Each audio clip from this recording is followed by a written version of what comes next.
So just like you said about your passion and what you love to do, which is nutrition, health, things like that, my passion is protecting business owners. Just like I said, for 20 years, I've been in business on my own entrepreneurial spirit. I've had jobs, of course, but it's just not the same as working for yourself. So in the midst of working with so many different people, I've got scammed, I've had contracts not be adhered to. Even when I own my daycare, I've had people not tell me full disclosures on their children's health, well-being, things like that. And I feel like, just like there's a Better Business Bureau for customers or clients, business owners need to be protected as well. There needs to be something that will say, hey, this person may not be the ideal client. So about maybe 2-3 years ago, the idea popped in my head. I never moved forward with it.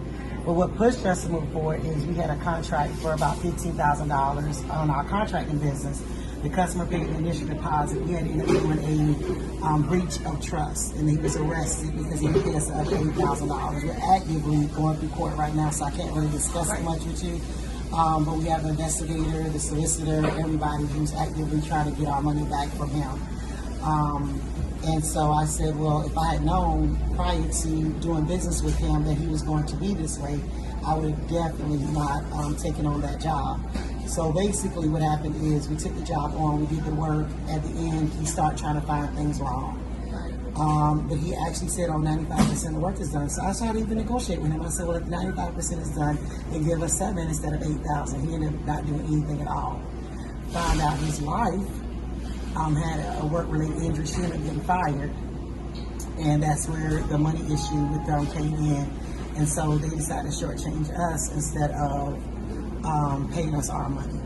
So again, I went on there's a website that you can check prior criminal history, and he had already done this prior too, but I didn't know that. So I said, what if there was just one main point or one main area where we can research clients? And since they're liars, I decided to name it LyingClient.com, and that's where the name came from.